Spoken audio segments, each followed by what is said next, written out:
are given pain-free. No crying sounds, even from the children's vaccination unit. Is there any possibility for this to happen in the near future? I have chosen diabetes as an example to explain this research focus. We all know that the uncontrolled increase in the blood sugar level is called diabetes. Diabetic patients usually should take 2 or 3 times insulin injections along with other medications.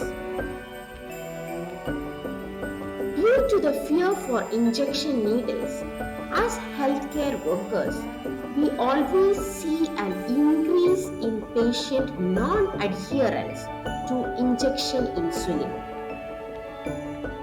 After much research, patients have got the microfine tiny insulin syringe, insulin pen, pump, inhaler, etc. But none of these could increase the patient acceptability and adherence to the treatment plan.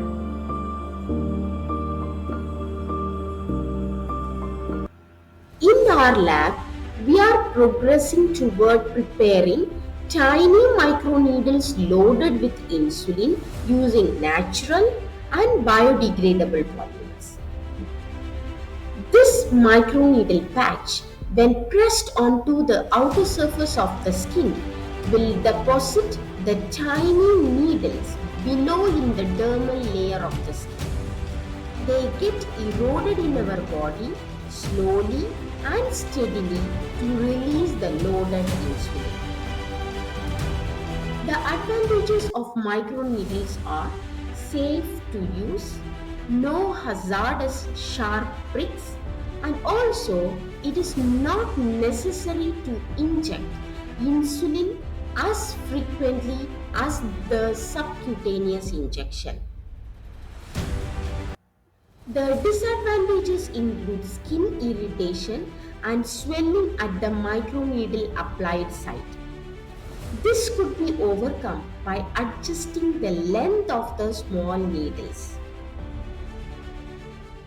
In this research journey, after 100 years of insulin injection discovery in 1921, we are expecting an effective glucose control with greater insulin stability through microneedle insulin devices.